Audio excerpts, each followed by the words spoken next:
Hi guys, how you doing? It's Stephen from Glen Car Sales.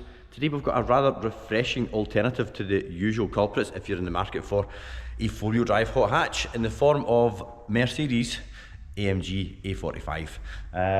Really interesting alternative actually, because it's got a hand-built four-cylinder turbocharged engine from AMG themselves, producing 350 horsepower. So this is the most powerful four-cylinder hot hatch of its era, basically.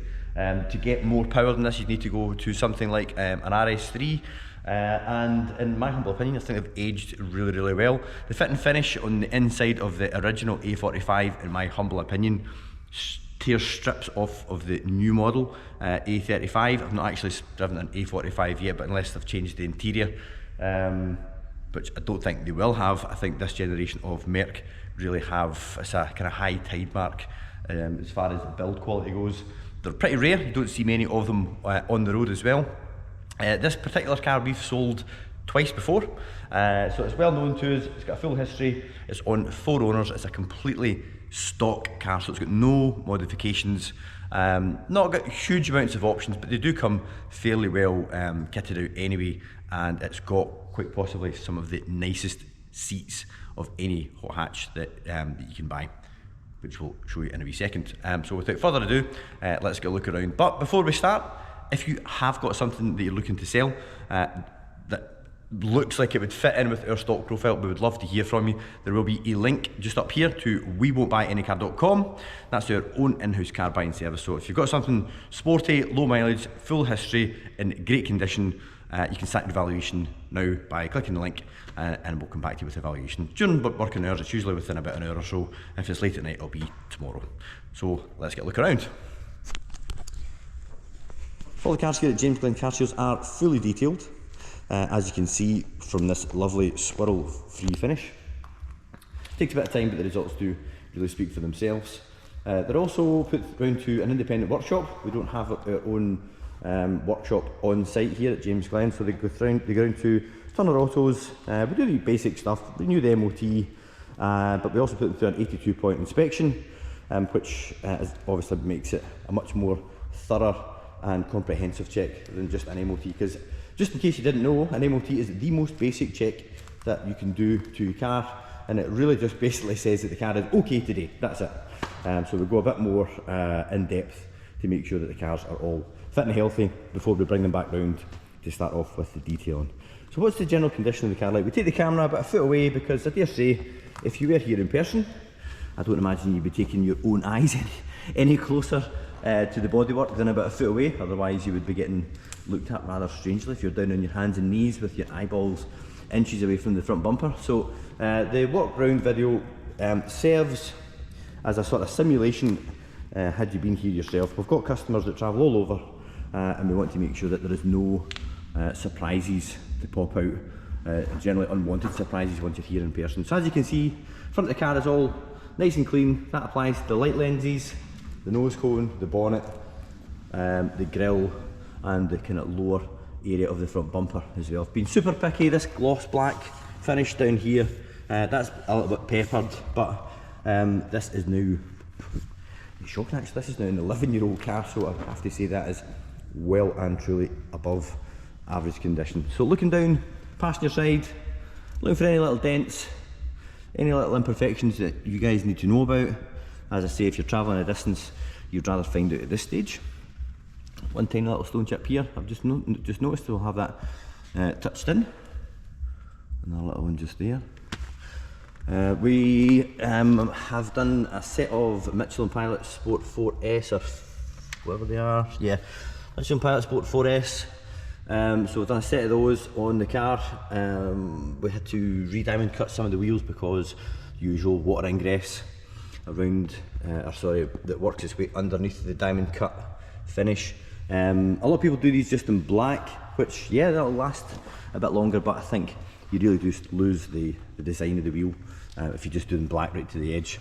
Nice big AMG brake caliper on there, which is all still nice and glossy, and the brake disc in the back still nice and clean as well. Working my way down the length of the vehicle, nice with the gloss trim just along the flared arch extension, sill extension there as well. I mean, you've got your little louver in the back bumper and your twin egg exhaust, but we'll go round to the back in a sec. But no corners, bumper scuffs, and the bodywork is all nice and clean and free from any damage.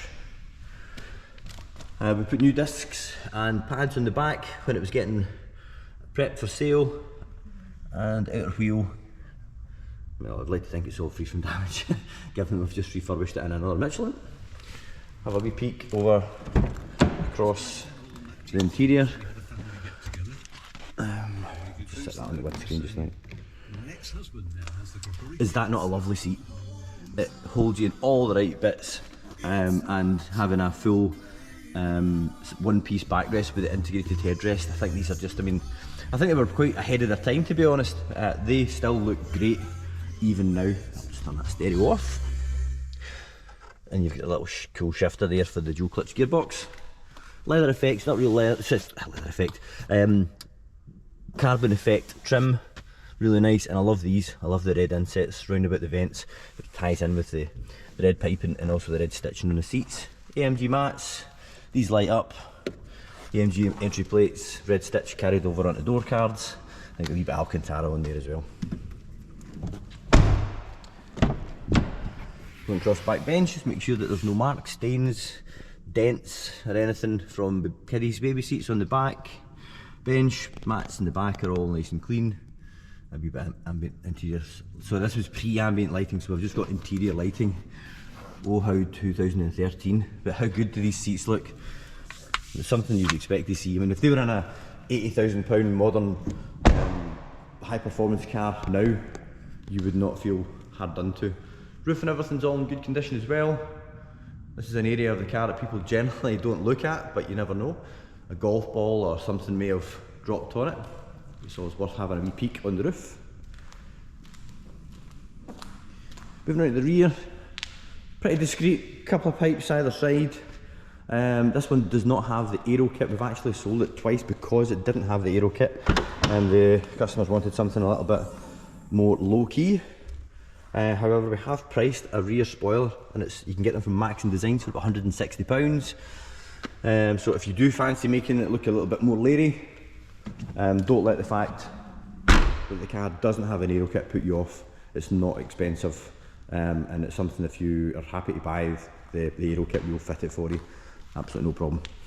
So looking down the driver's side, again, all nice and clean.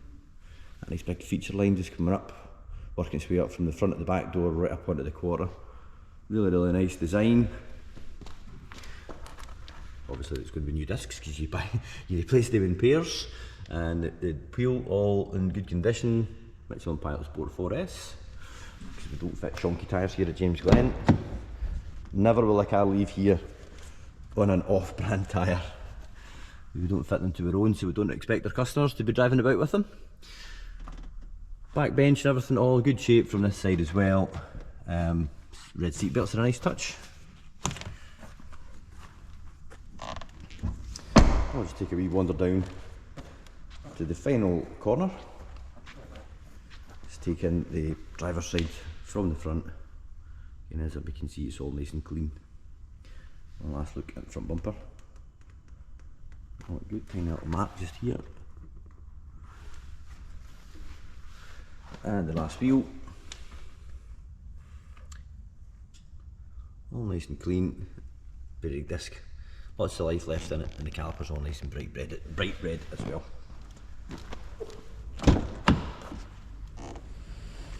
So being a 2013, we will look for any wear and tear at all the usual touch points, but this is more like a 40,000 mile car than an 11-year-old car, if you understand where I'm coming from, because you can get a car that's older,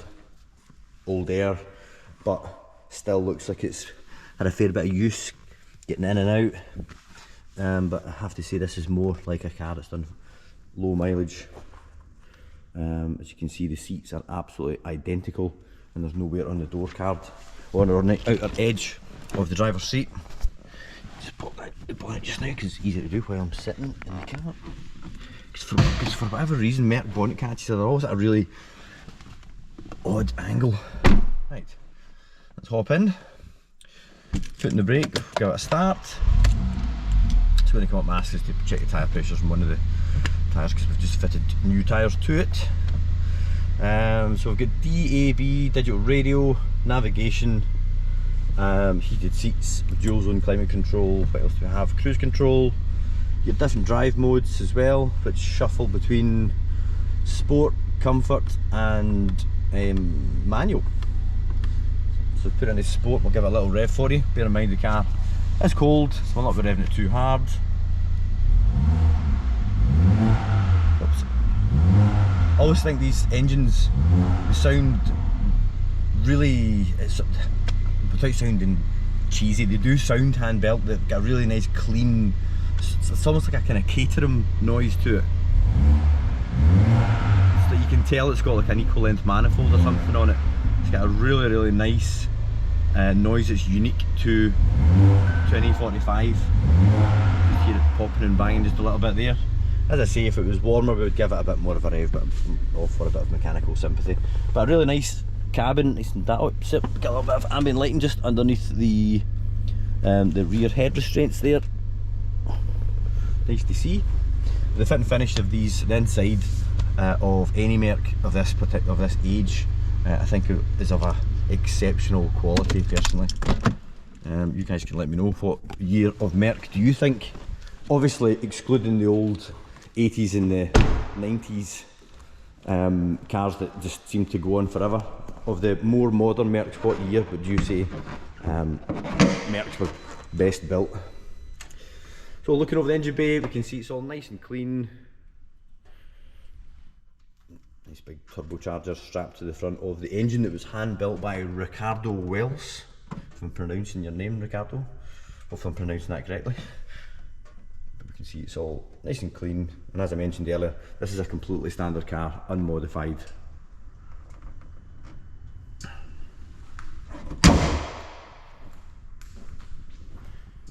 So there we are guys, that brings us to the end of the video. Let me know in the comments if you've ever had an experience of an A45 by comparison to something like a Golf R or an S3 or any, or even a Focus RS, something along the same sort of formula, 300, 350 horsepower, four-wheel drive, hatchbacky type thing. How do you think it fared up with everything else? Be very interested to know. If you're looking at the car and you're want a bit of assistance, you can reach us at the garage. There'll be a link to the website below, jamesglen.co.uk. There'll also be a link to a car review up here. As you're looking at a performance car on YouTube, you might find this interesting. And please consider subscribing to the channel, hit the wee bell icon, that way you'll not miss any more up and coming stock updates, and you can do that by clicking the wee James Glen logo down here. This is Stephen, thanks for watching the video till the end, and we'll hopefully be of assistance to you at some point soon. Thanks, bye bye.